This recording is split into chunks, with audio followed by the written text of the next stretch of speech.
Ahí empezamos, perfecto. Ok. Bueno, Sep, bienvenido a Escudería Mercurio. Y bueno, a ver, partamos por el principio, porque a ver, en tu sitio web, en sepchepard.com, te describes como nacido en el Reino Unido y educado en Chile. A ver, cuéntanos eso, por favor, para empezar. Hola a todos. Sí, básicamente de corazón, siempre chileno. Los primeros 19 años de mi vida estuve ahí y he estado viajando mucho de vuelta. Mi familia todavía está ahí, mi hermana y mis padres que ya están fallecidos, pero siempre he querido volver, siempre he vuelto cuando he podido. Justamente estuve ahí en agosto y un poquito de septiembre, aprovechando la nieve, lo bonito. Comiendo empanadas pre-18, pero más que nada reconectando con Chile, porque ahora que tengo la posibilidad y ahora que los niños ya no están tanto en casa, tengo la posibilidad de viajar más por el mundo y el reconectar con Chile me fascinó, me encantó. Siempre añoro mucho las montañas. Habiendo crecido en La Reina, teníamos las montañas así, las veía desde el jardín y uno no se da cuenta cuánto echa de menos eso hasta que llegas a un país donde está todo plano, como aquí en Inglaterra. Oye, y bueno, ¿hasta qué edad entonces creciste, viviste en Chile y después cómo se fue desarrollando tu carrera profesional? Yo crecí en Santiago hasta los 19 años, bueno, hasta los 17 después del colegio. Estuve entre Santiago y Puerto Montt y la Patagonia, Coyhaique, al sur Punta Arenas, básicamente haciendo expediciones con una empresa, una organización internacional que se llama Operation Rally. Y entre tanto llegué a conocer a mucha gente del ejército, de las Fuerzas Armadas aquí en Inglaterra, y todos me decían que, mira, es una buena idea venir a Inglaterra. Así que a los 19 años postulé y me vine a Inglaterra a volar helicópteros. Ah, bien. Y me imagino, bueno, ahí en Inglaterra manejando helicópteros, ahí supiste de velocidad, de riesgo, no sé, pero ¿cuál era tu relación con el automovilismo?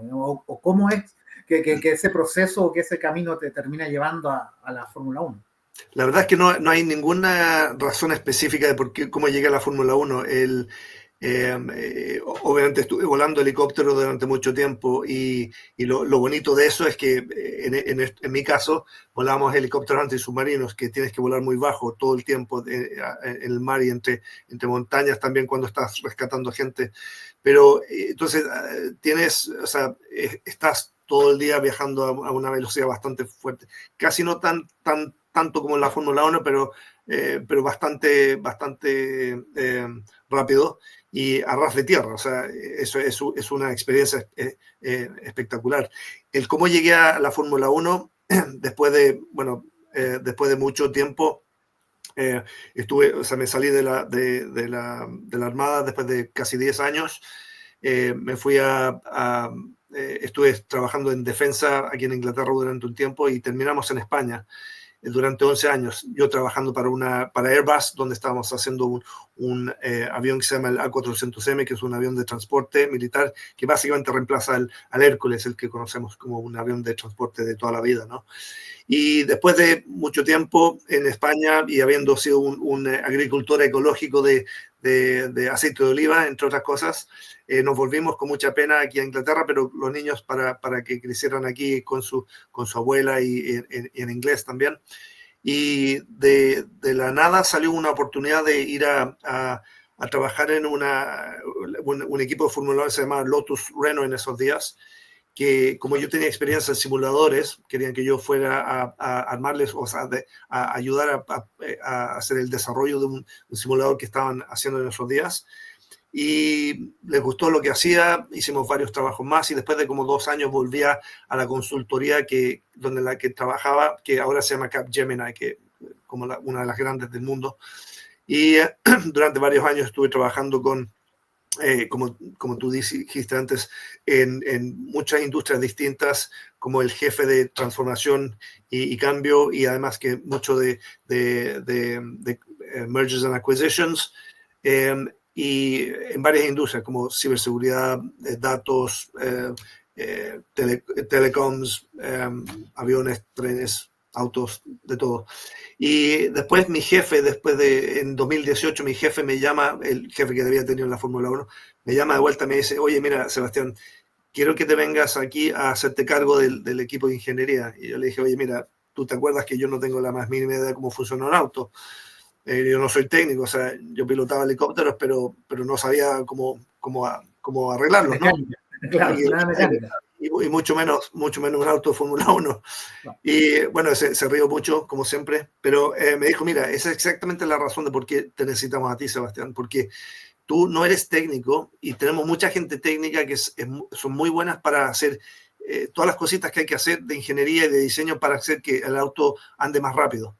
Pero lo que no tenemos es la persona que nos viene y nos organiza y nos mantiene así todos al mismo tiempo y moviéndose hacia adelante y entendiendo qué es lo que estamos haciendo y poniendo pautas y todo eso. Entonces, y eso fue hace 6 años y medio, casi 7 años. Y ahora acabo de terminar con Alpine F1 y 7 años magníficos, muchos altibajos, pero muy, muy buenos recuerdos. Claro, aquí se mezcla, hay un tema muy importante que lo mencionaste, que es la tecnología y la complejidad que tiene un auto de Fórmula 1, que, a ver, el piloto al final, que es el que se lleva las luces, los aplausos o las críticas, es el último eslabón de una cadena que tiene centenares o hasta quizás miles de personas involucradas, ¿no? Claro, eso es lo que a veces la gente no se acuerda, es que y los pilotos son bastante buenos en las entrevistas, siempre agradecen a la gente de la fábrica, pero en cada fábrica hay aproximadamente 1000 personas, y eso ni siquiera incluye los motores, pero 1000 personas que están totalmente dedicadas, con mucho entusiasmo, mucho conocimiento, mucha motivación, a hacer que todos los aspectos de todos los trabajos que ellos hacen es que contribuyan a que el auto vaya más rápido.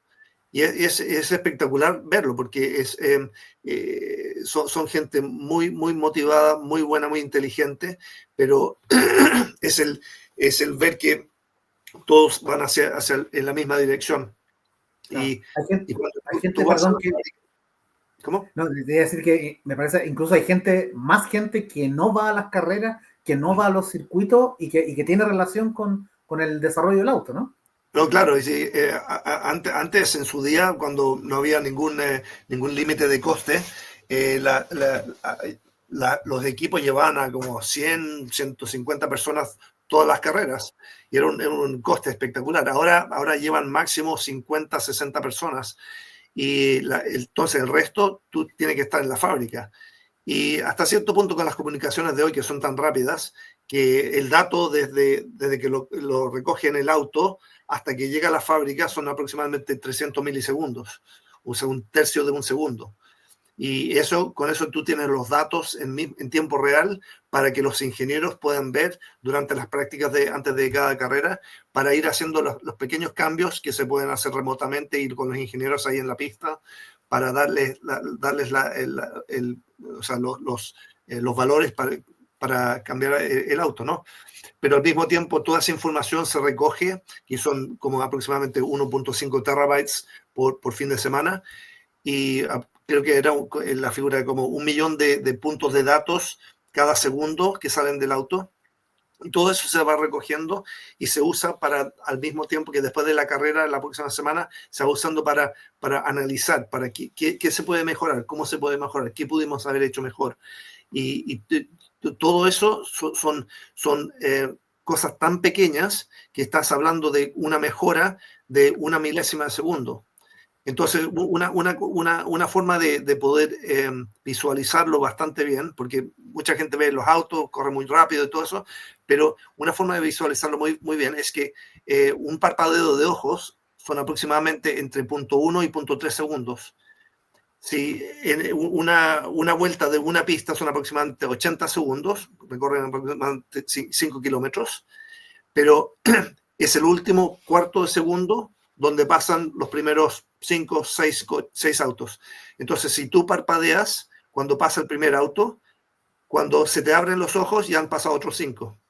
Y ahí esa franja de 0.2, 0.3 segundos es donde está la competencia, no los 79.7 segundos antes, porque todos los autos están ahí, es la última franja donde están los segundos. Y los oyentes recordarán que hubo la carrera en Qatar la semana pasada, y creo que en la primera calificación, los 20 autos estaban todos dentro del último segundo. Claro, o sea, eso en la actualidad la Fórmula 1, bueno, siempre ha sido de muy al segundo, a la milésima, o sea, márgenes demasiado mínimos, y eso también lo pudimos ver hace poquito en Las Vegas, por ejemplo, que la descalificación de los autos de Piastri y de Norris fue por una diferencia que, digamos, uno no, a simple vista no se podría dar cuenta de cuánto fue ese desgaste de la famosa plancha que va debajo del auto, ¿no? Claro, claro, y también por visualizar para los oyentes el desgaste o sea, la placa de desgaste que va debajo del auto, lo que produce las chispas que se ven en la tele, es de 10 milímetros, o sea, 1 centímetro. Y eso solo se puede gastar en 1 milímetro, o sea, un 10%, y si te pasas, por lo poco que te pases, te descalifican. Entonces, lo que ellos en la McLaren se habían pasado entre 0.1 y 0.01 milímetros en el desgaste. O sea, estamos hablando de el grosor de una página de papel, o sea, una página de A4, de estas de la impresora, la mitad o incluso un cuarto del grosor de uno de esos papeles. No, increíble en ese sentido. Oye, y bueno, a ver, estamos hablando de un equipo numerosísimo de ingenieros que tienen todos los equipos, digamos, o sea, y un reglamento de la Fórmula 1 que en su parte es bastante estricto, tiene márgenes también muy escasos en cuáles los equipos pueden hacer sus innovaciones. Entonces, ¿cómo se explica en este caso las diferencias de resultados que dan? ¿Qué es lo que marca que finalmente que haya equipos que tengan muchos recursos que de repente no les va tan bien? Este año Ferrari, por ejemplo, que tiene un presupuesto grandioso, Aston Martin, un equipo o el mismo caso de Alpine, que como bien lo mencionabas tú, tuvo sus altibajos, llegó a ganar carrera y ahora está en el fondo de la tabla. Claro, ahí es una cosa que es donde está la competencia. Entonces tú puedes tener todos los recursos que quieras, y has mencionado Ferrari, Aston Martin e incluso Alpine, mi escudería antigua, pero si tú no te organizas bien y si tú no tienes un liderazgo estable, tú siempre te van a estar cambiando los objetivos, las cosas, y la gente se pone nerviosa. Entonces, si tú ves todos los campeones mundiales, todos los de escuderías campeonas, siempre han tenido el liderazgo más estable de todos. Estoy hablando de Toto Wolff en Mercedes, estoy hablando de Zak Brown en McLaren, en su día Ferrari con ¿cómo se llama? No me acuerdo, John Todd, ¿ya? Y bueno, incluso en Alpine, o sea, en su día se llamaba Benetton, y después Renault con Flavio Briatore, el famoso, ínfamo. De vuelta también. Pero la cosa es que tú puedes tener toda la gente, todo eso, pero si no te organizas bien, tú nunca vas a ganar, porque la gente está desorganizada, nadie sabe por dónde van las prioridades, los objetivos y todo. Y eso me tocó vivirlo a mí, como una persona de afuera. Entré y dije, oye, ¿qué pinto yo aquí en el tema de ingeniería? Y claro, técnicamente nada, pero organizativamente me di cuenta, oye, es que aquí se han olvidado de todo lo que hace una empresa funcionar bien, que es la motivación, la gente, el desarrollo de la gente, el empoderar a la gente, el tener una cultura de seguridad psicológica donde tú, por más junior que seas al mayor, que tú puedas tener una voz, que puedas decir, oye, mira, yo tengo una idea, sin el miedo a que te digan algo, o que te echen o lo que fuera. Entonces, todos los equipos de elite, los buenos, los campeones mundiales en rugby, en fútbol, en ciclismo, en todo eso, todos ellos tienen una cultura que se basa sobre la seguridad psicológica. Y para eso significa que tú puedes tener un buen día, pero al mismo tiempo vas a tener un debrief después, donde vas a decir, mira, nos fue muy bien, pero todas estas otras cosas tenemos que verlas. Oye, ¿cómo podemos mejorar eso? Y la gente no se lo toma así como una cosa mala, sino que a mí me están dando este feedback para que yo sea mejor, para que mi equipo sea mejor. Entonces es una cosa cultural. Entonces cuando tú no tienes ese liderazgo que te da esa estabilidad, la gente se pone nerviosa. Y lo primero que pasa cuando se pone nerviosa la gente es que se van. La gente necesita la estabilidad para poder tener una idea de a dónde va su futuro. El factor humano al final termina siendo súper importante, más allá de que sea un deporte netamente técnico-mecánico, que es una mezcla que es súper difícil de lograr en ese sentido, porque además hay muchísimas nacionalidades intercaladas y más allá de estereotipos o prejuicios, el tema del choque cultural, me imagino, también dentro de un equipo y ese factor humano también hay que saber manejarlo.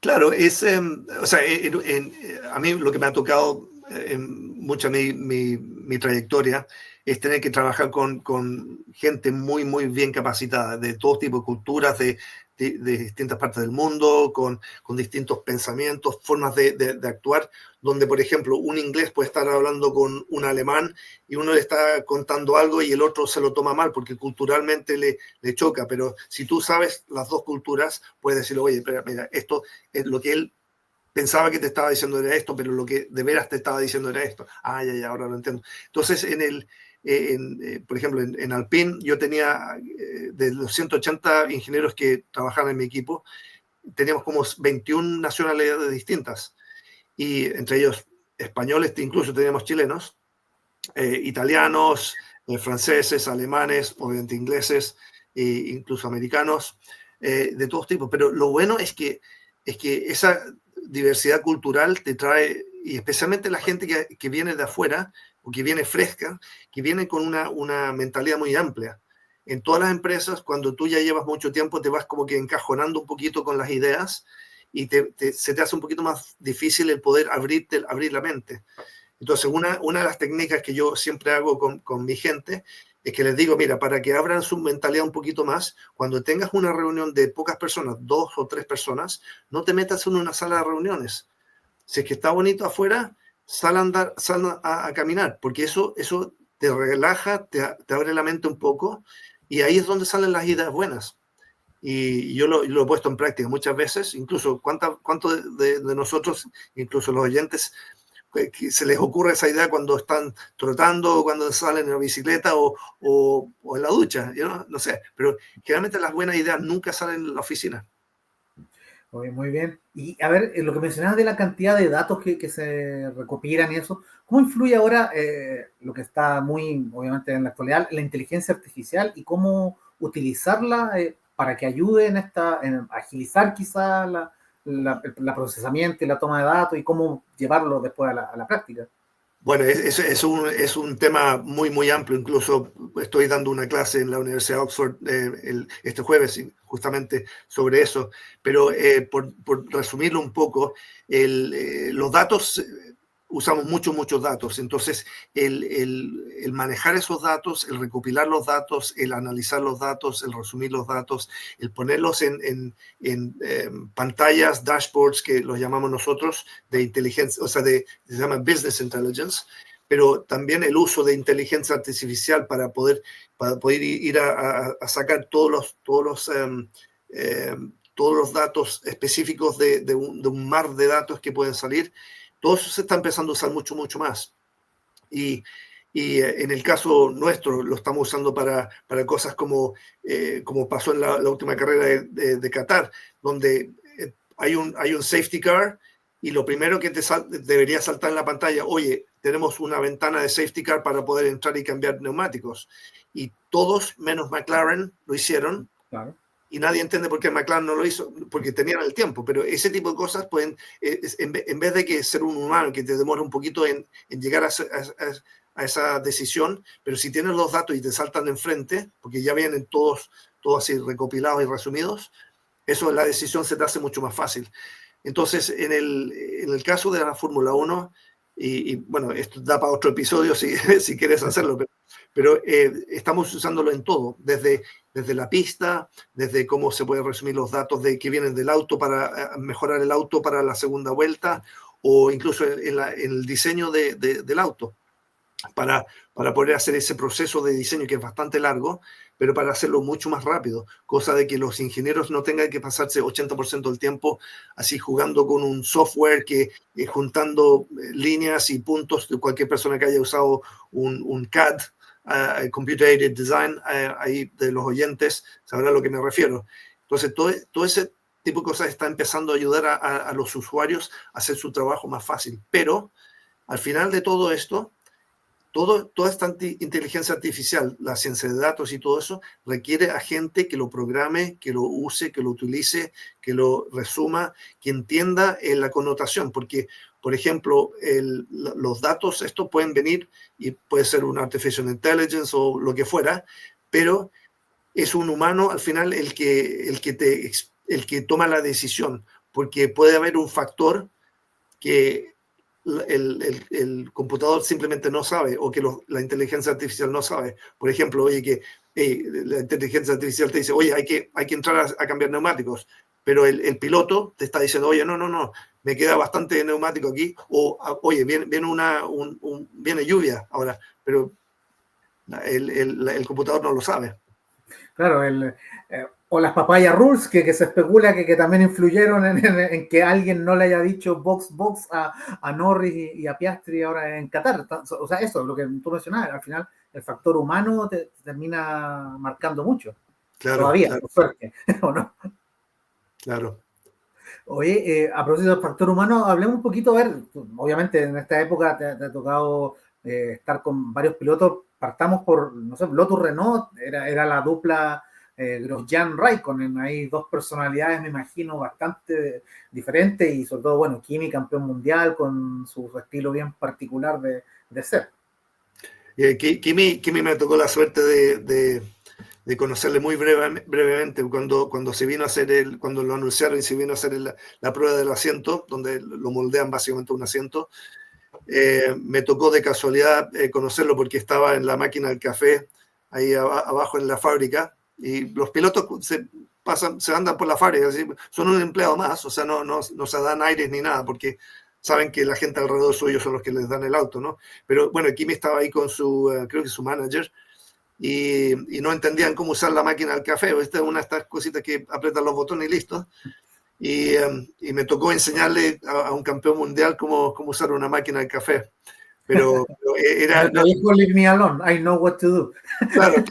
No, pero el Kimi, o sea, es exactamente como salía en la pantalla. Ese no quería hacer ninguna entrevista y como le entrevistaran sabía que meter la pata lo iba a hacer porque él simplemente quería conducir. Eso es lo único que le encantaba hacer, conducir y listo.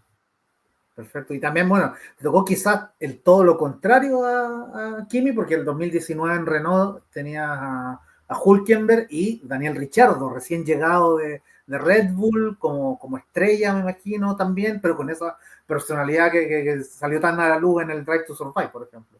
Claro. No, Dani es exactamente como aparece en la pantalla. Así va pegando así como saltos por la oficina y se pasaba por todos sitios haciendo high fives a todo el mundo. Y llegó, su fama era tanta que después de las carreras del año, entre diciembre y marzo, vienen todos los Netflix y los Amazon y todos los auspiciadores a filmar y se meten por todos sitios y se metieron a la oficina de diseño nuestra y durante 2 días, oye, es que no se podía pasar por los pasillos y al final tuvimos que echarlos. Pero súper simpático Dani. Y Nico es un caballero. Ese obviamente me encantó ver que sacó un podio este año por fin, porque se lo merece y este año ha sacado ese auto adelante, pero espectacularmente. Claro. Oye, a propósito de eso, del factor humano volviendo, a ustedes como el equipo de ingenieros y todos los que están ahí detrás de Van Marine, ¿les causa más motivación también o impulso a su trabajo justamente eso, la manera en que el piloto los trata o se relaciona con ustedes, el feedback también que reciben de ellos? No, pero no, por supuesto, sí. Los pilotos siempre vienen, cuando pueden, siempre vuelven a la fábrica y hacen el debrief. Todas las semanas después de una carrera hacemos un debrief un miércoles más o menos. Si sacamos podio, nos dan una copita de champaña, pero bueno, siempre están hablando ahí con todos y vienen a practicar, a hablar con los ingenieros y practicar en el simulador y todo eso. Pero siempre bueno, yo cuando hablaba con ellos, especialmente con Gasly y con Ocon, les decía, oye, mira, pásense por favor y hablen con cualquiera, pero por favor que se les vea, porque ellos son la motivación de todo lo que hacemos, ¿no? Y generalmente lo hacen, o sea, tienen mucho que hacer, pero les encanta estar en la fábrica porque no los persiguen con las cámaras, no los molestan, simplemente están hablando con colegas. Y mucho tiempo a mí, o sea, me toca a mí hablar con ellos y de repente me están retando porque pasó algo en el auto o lo que fuera, o no ha llegado una pieza, pero al mismo tiempo me ha tocado, por ejemplo, cuando llegaron 5, ¿cómo se llama? Pasantías, creo que se le dice en Chile. Pasantes, practicantes, claro. Llegaron 5 pasantes y habían llegado esa misma mañana. Yo les di el briefing de la mañana y dije, oye, mira, voy a comprarles un café. Nos fuimos a comprar el café y nos quedamos 10 minutos ahí en la cola del café hablando con Pierre. Y estos pasantes estaban así con los ojos así, pero grandes. Dicen, oye, no llevo ni media hora aquí y estoy enfrente del piloto. Y estaban contentos ellos. Oye, en Alpine, bueno, el mayor éxito de Alpine en esta época moderna fue ese Gran Premio de Hungría de 2021, que ahí también tuvo un proceso de decisión rápido, que fue cuando todos los pilotos entraron a pits antes de la largada, incluso, una de las cosas insólitas que se recuerda en la historia. ¿Cómo fue la trastienda de eso? Y después el trabajo de equipo en la pista, con Ocon liderando, Alonso defendiendo, de haber sido, me imagino, uno de tus momentos más especiales, ¿no? Claro. A mí de casualidad me tocó, estaba conduciendo a la casa de un amigo, no estaba mirando la carrera, estaba entre medio de unos cerros, ni siquiera llegaba a la radio, entonces no podía escuchar. Y llego a la casa de mi amigo y tengo como, no sé, 20.000 mensajes de amigos y de mi mujer diciendo, oye, que han ganado. Y no había visto nada. Pero fue bonito, fue un trabajo en equipo súper bueno. Fernando defendiendo, pero como un león, contra Hamilton creo que era. Y logró que Esteban ganar la carrera. Y la verdad es que para todos en la fábrica fue como una inyección de motivación, de alegría, porque era toda la fábrica, todos los ingenieros llevan tanto tiempo así con lo que se parece así como un fracaso, y que no estamos llegando, y de repente ganas y es como un alivio. Es un alivio corto, pero contento, porque sabes que después tienes que seguir trabajando para poder seguir haciendo esto, ¿no? Claro. Fernando es de los pilotos quizás más talentosos que te ha tocado conocer. Totalmente. Fernando es una máquina, tiene 43, 44 años ya. Bueno, y sigue, pero a un nivel espectacularmente alto. Y él si tú notas, si tú ves cómo conduce, y lo hacía desde cuando ganaba carreras, o sea, con Renault en su día, cuando tenía pocos años, que él tiene una capacidad mental tan espectacular que puede ir andando, tomando una curva 250 por hora, hablando por la radio, jugando con los botoncitos del manubrio y pensando en la estrategia hacia adelante. Y es espectacular verlo. O sea, hay pilotos que van agarrados así como que apenas se la pueden, y este va tranquilito. O sea, los buenos pilotos, Hamilton, Vettel, Verstappen, Fernando y algunos otros son así. Perfecto. Hoy este año, a ver, este año ha sido duro para Alpine, o sea, haciendo un repaso, a ver, ¿cuánto me puedes comentar? No quiero comprometerte, pero a ver, ¿cómo vivió Alpine desde el principio este tema que se vivió con Duhan y Colapinto? Que se ve que era mucho ruido alrededor de ustedes como equipo. Sí, mira, Alpine lo ha pasado un poquito mal, en parte, es mi propia opinión, es porque, por lo que te decía, de la estabilidad. Pero esto es un vaivén, o sea, en todos los equipos, pero lo han pasado mal, pero los fundamentos del equipo de Enston, donde está la fábrica, siempre son los mismos. Entonces, a veces se van alguna gente, pero después cuando llegan momentos mejores, o sea, cuando se estabiliza la cosa, que ya se va a estabilizar, eso mejora. Entonces, una vez que se mejora, la gente empieza a volver. Y entonces los fundamentos de la fábrica siempre han estado ahí y siempre lo van a estar. Y tiene una historial espectacular. Entonces, yo no tengo ningún, o sea, no tengo ningún problema de decir que van a volver a ganar carreras en su día. Simplemente tienen que volver a un estado de estabilidad donde la gente pueda decir, mira, yo estoy contento aquí, puedo trabajar aquí. Y es una gente muy buena. Yo tengo solo buenos recuerdos. Y bueno. Perfecto. Oye, y a ver, para ir rematando ya la lucha del título este año, tienen a Lando Norris, Max Verstappen, Oscar Piastri, un piloto que me imagino también lo conociste ahí de su rol en Alpine. ¿Cómo los ves? ¿Cómo ves que se puede desarrollar esto ya este fin de semana? Mira, hasta creo que un par de meses yo venía todo el año diciendo Oscar Piastri va a ganar este campeonato porque es una máquina. Clínicamente va ganando esto y no se inmuta con nada. Y Lando estaba haciendo pequeños errores, pero estaba casi persiguiéndolo, pero no suficientemente bien. Y la diferencia creo que fue que cuando Lando creo que cambió su psicólogo, su sports psychologist, y ahí fue donde cambió un poquito, creo que el chip en la forma de cómo afrontaba las carreras, la preparación, la mentalidad. Y en estos casos, en los casos de elite, es cambiar la mentalidad. Es poder entrar en una zona donde no te estás persiguiendo la cabeza de que he hecho mal o teniendo miedo de lo que va a pasar, sino que creyendo en lo que estás haciendo.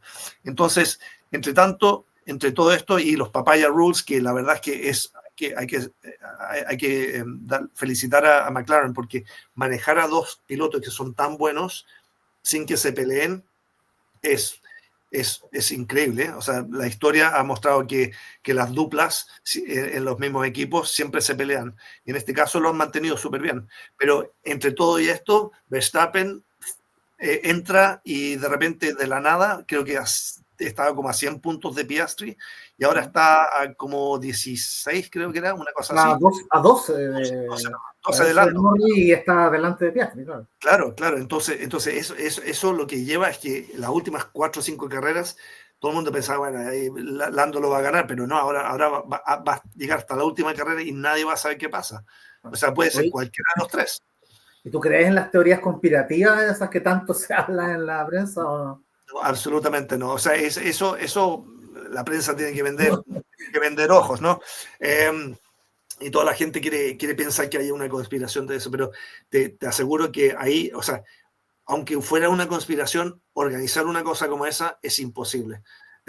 Absolutamente imposible. Entonces, eso es competencia pura y dura, eso absolutamente te lo aseguro. Y como te decía, en el caso de McLaren lo han hecho muy, muy bien. Y el poder tener a esos dos pilotos que no se han peleado, pero compitiendo bien y profesionalmente y sin que se enojen. O sea, los tres que son generalmente los que están en el podio se llevan súper bien. Lando y Verstappen siempre han sido mejores amigos. Así que eso que entiendo que no ha cambiado. Perfecto. ¿Y te atreves con un pronóstico para el domingo? La verdad es que no. Me preguntabas hace un mes, decía Piastri, pero ahora pensaba, hace dos carreras decía, no, Piastri, Lando seguro. Ahora ya después de Qatar, donde, ya fue demasiado eso. Pero fantástico, de eso se trata, eso es el show. Los márgenes son tan pequeños que pequeñas cositas son las que te pueden romper todo esto. Oye, con toda tu experiencia, ¿puedes responder a una pregunta clásica que se pregunta a la gente?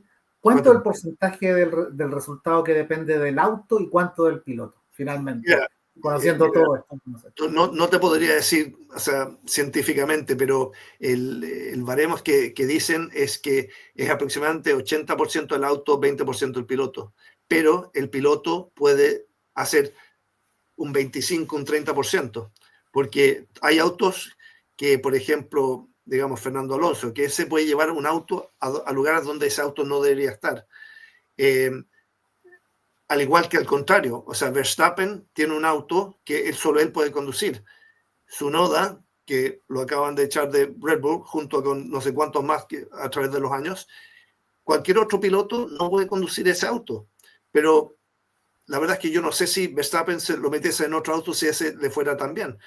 Hamilton, él es un mago, pero habrás visto que en Ferrari ha tenido tanto problema y no sabe cuál es cómo amansar ese auto. Pero entonces el piloto es un porcentaje, no tanto como el auto, pero es clave, porque ellos son los que pueden llevarlo a un punto que ese auto tal vez no debería estar o no se lo imaginan.